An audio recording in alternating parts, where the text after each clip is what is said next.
دین اور دنیا میں بیلنس کیسے رکھیں؟ میں انجینئرنگ کر رہا ہوں، دین اور دنیا میں بیلنس کیسے کیا جائے؟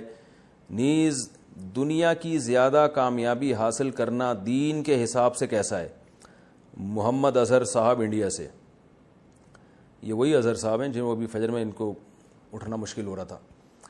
اظہر بھائی، مسئلہ یہ ہے کہ پہلی بات تو یہ کہ دنیا میں زیادہ ترقی کرنا یہ کوئی اسلام میں نہ اس کی ممانعت ہے بلکہ فضیلت ہے اگر اچھی نیت سے ہو۔ آپ صلی اللہ علیہ وسلم نے ارشاد فرمایا، المؤمن القوی خیر من المؤمن الضعیف۔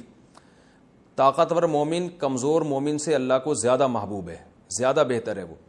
تو علماء کہتے ہیں اس سے صرف جسمانی طاقت مراد نہیں ہے بلکہ مالی طاقت یا علم کی طاقت، ٹیکنالوجی کی طاقت، ہر قسم کی طاقت اس میں داخل ہے، کیونکہ صحت مند مسلمان معاشرے کی خیرخواہی کے لیے، قوم کے لیے، ملک کے لیے، اسلام کے لیے جو کچھ کر سکتا ہے وہ ایک عام آدمی نہیں کر سکتا۔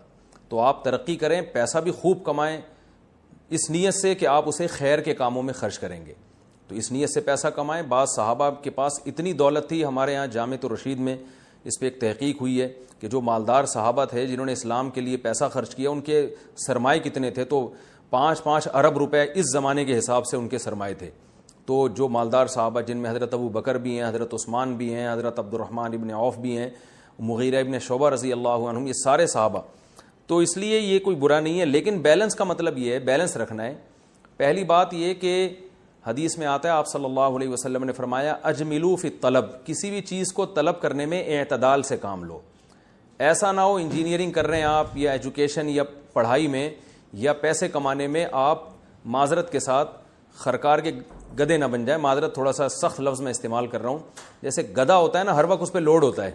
آئیں دیکھیں، ہم آپ کو لیاری میں گدھے دکھائیں گے، پاکستان میں کراچی میں لیاری ہے، وہاں گدھے ہیں، اتنا سریا ان کے گدھوں پہ بیچاروں کے پش پہ لاد کے چلا جائے، بعض دفعہ گدھا گاڑی الٹی ہو جاتی ہے اور وہ گدھا ہوا میں معلق ہو جاتا ہے۔ تو انسان میں اور گدھے پہ بھی اتنا ظلم جائز نہیں ہے۔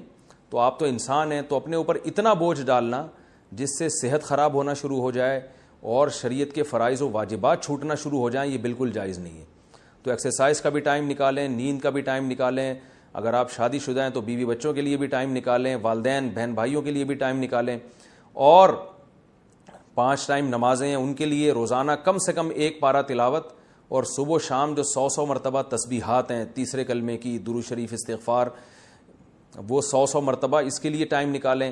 قرآن کا حق ہے کہ روزانہ کم از کم آدھا گھنٹہ یا 20-25 منٹ تلاوت کی جائے، اس کے لیے ٹائم نکالیں، اور ہفتے میں کم از کم کسی ایک عالم دین کا بیان لازمی سنیں تاکہ آپ کو موٹیویشن ملے اور علم میں ترقی ہو، اور کچھ نہ کچھ وقت اپنا تبلیغ میں لگائیں تاکہ امت جو آگے دین کا کام آپ نے یعنی دین کو دوسروں تک پھیلانا ہے اس میں بھی آپ کا کردار ہو، چاہے وہ تبلیغ جماعت کے ذریعے تبلیغ ہو یا کسی اور ذریعے سے۔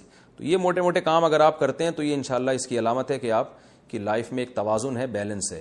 اور اگر ایک طرف زیادہ لڑک جاتے ہیں، دوسری طرف کو توجہ دینا چھوڑ دیتے ہیں، تو یہ بے اعتدالی کی بات ہوگی۔